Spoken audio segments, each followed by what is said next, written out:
বর্তমানে মার্কেটিং ধরার জন্য অনেক টাফ ব্যাপার এবং অনলাইনে কাজ করা অনেক টাফ ব্যাপার এবং অফলাইনে কাজ করাটা অনেক টাফ ব্যাপার হয়ে দাঁড়াইছে। আপু কি বিজনেস করব? আপু আমি কি কাজ করব? আমি কিছু করতে চাই। আপু আপনি কাজ করেন, আমার খুব ভালো লাগে। আপনার কাজগুলো দেখে আমি আরও কাজে উৎসাহ পাই। আপু প্লিজ আমাকে একটু বলবেন আমি কি কাজ করে শুরু করব, বর্তমানে কি মার্কেটে বেশি চলে।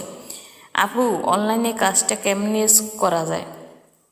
আপু আপনি প্রোডাক্টগুলো কোথা থেকে আনেন? হ্যালো গাইস, আসসালামু আলাইকুম। শামীমা কলতেস্টার নতুন একটি ব্লগ নিয়ে আসছি, আশা করি সবাই ভালো আছেন। এই কোশ্চেনগুলো কিন্তু আমার না, এই কোশ্চেনগুলো হচ্ছে কাস্টমারদের হাজারো প্রশ্ন, হাজারো কথা। মানে একজন একটা কাজ করে, ওই কাজটা দেখে তাদের মনে হচ্ছে কাজ করতে। শুনে আমার খুবই ভালো লাগলো যে আমার কাজ দেখে আরও 5 জনে যদি কাজ করতে চায়, শিখতে চায়, তার কাজে প্রতি আগ্রহটা হয়, তাহলে কিন্তু আমার ভীষণ খুবই ভালো লাগে। ভিডিওটা সম্পূর্ণ সাথে থাকবেন, যদি ভালো লেগে থাকে তাহলে ফলো দিয়ে পাশে থাকবেন পরবর্তী ভিডিও দেখার জন্য। ভিডিওটি অন্যকে দেখা যাবেন, হয়তো কাজে উৎসাহ আরও বেড়ে যাবে। আমি যেহেতু কাজ করি বাসায় বসে, অফলাইনে বেশি কাজ করি, অনলাইনে করি, ছবি দিয়ে চেষ্টা করি আমার অনলাইন দেখে জানি সেলটা হয়, কে পছন্দ করলে অর্ডারটা দেয়। তাই সবসময় আমি একটা কথাই বলবো, প্রথমে এই কথাই বলবো, অনলাইনে আপুরা যে কমেন্টগুলো করছে, আপুরা যে আমাকে কোশ্চেন করে, বাসায় এসে প্রশ্ন করে, তাদের উদ্দেশ্যে আজকে ভিডিওটা। আপনারা যদি অনলাইনে কাজ করতে চান, হুট করে অনলাইনে কাজটা আসবে না, হঠাৎ করে আসবে না, এছাড়া লম্বা জার্নি করতে হবে, আপনার পরিশ্রম করতে হবে, আপনার ধৈর্য ধরতে হবে। অনলাইনে এমনি আসবে, অনলাইনে কখন আসবে? আপনি প্রতিদিন ভিডিও আপলোড করবেন, প্রতিদিন ছবি ছাড়বেন, প্রতিদিন আপনি ভিডিওতে যা আপনি সেলাই কাজ করেন, যেটা বিক্রি করছেন, যেটা কাস্টমার পেয়ে খুশি হয়েছে, কতটা ডেলিভারি দিয়েছেন, কতটা নিয়ে আসছেন, আপনি নতুন প্রোডাক্ট আনছেন, এগুলো আপনি সেল দেবেন। প্রতিদিন আপনি সেই ভিডিওটা তৈরি করে ইউটিউবে, ফেসবুকে ছাড়বেন। দেখবেন যে আপনার কাস্টমারে একদিন আপনার যারা দর্শক আছে, যারা আপনার ফলোয়ার আছে, আনফলোয়ারও আছে, তারাই কিন্তু আপনার ভিডিও দেখে পেজে ঢুকে আপনাকে লক দেবে, অর্ডার করবে। ঠিক আছে, এইভাবে কিন্তু আপনার অনলাইনে আসবে। অফলাইনের বিজনেসটা হচ্ছে আলাদা, অফলাইনের বিজনেসটা হয়ে যায়। হ্যাঁ, এখন অফলাইনে হচ্ছে আপনার পরিচিতটা কীভাবে বাড়বে, অফলাইনে কীভাবে পরিচয়টা বাড়বে। আপনার পাশের বাসায় একজনে এসে দেখছে, ওনার আত্মীয় স্বজন আছে, ওনার প্রতিবেশী আছে, আপনার প্রতিবেশী আছে, তখনই দেখা গেছে ওই প্রতিবেশীরা ওই অফলাইনে অনলাইনে সবাই মিলেই আপনাকে ফোনে কল দেবে, মেসেজ করবে, আপনাকে প্রশ্ন করবে, আপনার ক্ষমতা জানবে, আপনি কি কি কাজ করেন। এগুলো দেখতে দেখতে একদিন দেখবেন আপনার কাছে ইনশাল্লাহ কাস্টমার আসবে, তখন আপনি অফলাইনে অনলাইনে দুভাবে এভাবে কাজ করতে পারবেন। এখন আসল কথায় আসেন, আপনি কি করবেন, এইটা আমার কাছে প্রশ্ন করছেন।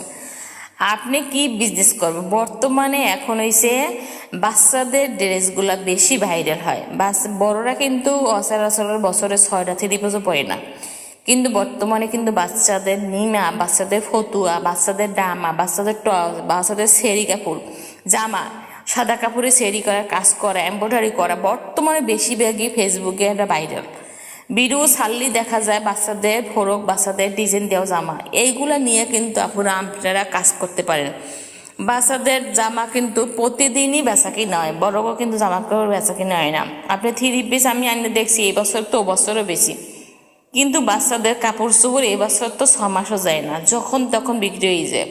আর এইভাবে কিন্তু ছোট ছোট আপনি এক কালারের কাপড়, সাদা বেশি চলে, সাদা প্রিন্টের কাপড়, তারপর আবার আপনার অন্য কাপড় ব্ল্যাক কালারে, আপনি কুশি কাটা বলেন, আপনি ড্রেস বলেন, লেস দিয়ে সুন্দর সুন্দর ড্রেস বানাইতে পারেন।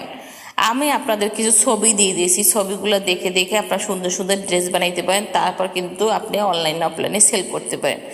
আশা করি আপনাদের কমেন্টগুলো, আপনাদের প্রশ্নগুলো আমার আজকে ভিডিওটাতে আপনি পেয়ে গেছেন। তো বন্ধুরা, আমার পরামর্শ বা আমার কথাগুলো পেয়ে আপনারা কেমন লাগলো, খুশি হয়েছেন কিনা, বেজার হয়েছেন, অবশ্যই কমেন্টে জানাবেন। আর প্রতিদিনের ভিডিও পেজে পাওয়ার জন্য ফলো দিয়ে রাখবেন, পরবর্তী ভিডিও দেখার জন্য আমি আবারও বলছি, কারণ আপনারা ধৈর্য করে কাজ করুন, ইনশাল্লাহ একদিন পেয়ে যাবেন। ব্যবসা করতে গেলে লস হবে, ব্যবসা করতে গেলে লস হবে, ব্যবসা করতে গেলে আপনার কিন্তু খারাপ সময়টা আসবে। ভালো সময় যে ভালো হবে এমন কোনো কথা না। কাজ করতে হবে, কাজের ভিতরে অলসতা দেখা যাবে না, কাজের ভিতরে কিন্তু আপনার ছয়ছড়ি করা যাবে না। আপনাকে একজনে কমেন্ট করছে, কমেন্টে রিপ্লাই দিতে হবে, এবং কে ফোন করছে ফোনটা ধরতে হবে। আবার আপনার ডেলিভারিটা দিয়েছেন পারফেক্ট সময় দিতে পারবেন কি না সেটা একটা ব্যাপার স্যাপার আছে। তবে আপনি যদি একা প্রথমে কাজ করতে পারেন বা করতে চান, তাহলে আপনাকে কাস্টমার কাছে সবসময় বলতে হবে যে আমাকে সময় দিতে হবে, 1 মাস 15 দিন সময় দিতে হবে। যদি আপনার হাতের কাজ হয় কোনো, যে হাতের কাজ তার সেটা হচ্ছে আপনি ডবল টাইম নেবেন, কারণ আমি এটা হাতের কাজ, সময় লাগতেই পারে। এইভাবে কিন্তু আপনি কাস্টমার ধরে রাখতে পারবেন। তাই বন্ধুরা, ভালো থাকবেন, সুস্থ থাকবেন। আল্লাহ হাফেজ। প্রতিদিন ভিডিও দেখার জন্য ফলো দিয়ে রাখুন আমার পেজটাকে। আর ইউটিউব থেকে দেখছেন না, টিকটক থেকে দেখছেন, কোথা থেকে দেখছেন?